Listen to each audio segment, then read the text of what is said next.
বিশ্বাস করো, তুমি যে মন্দিরের ভেতরে আছো এটা আমি বুঝতে পারিনি। এইভাবে মালাটা ছোঁড়া আমার ঠিক হয়নি। তুমি বিশ্বাস করো।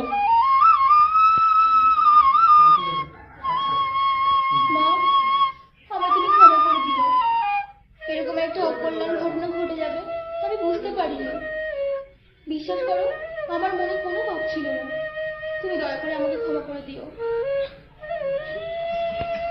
এখন আমি বাড়িতে গিয়ে মুখ দেখাবো কি করে? গ্রামের সবাই যখন বলবে মন্দিরের অচেনা একটা ছেলে তোকে মালা পরিয়ে দিয়েছে, তখন আমি কি জবাব দেবো সবাইকে?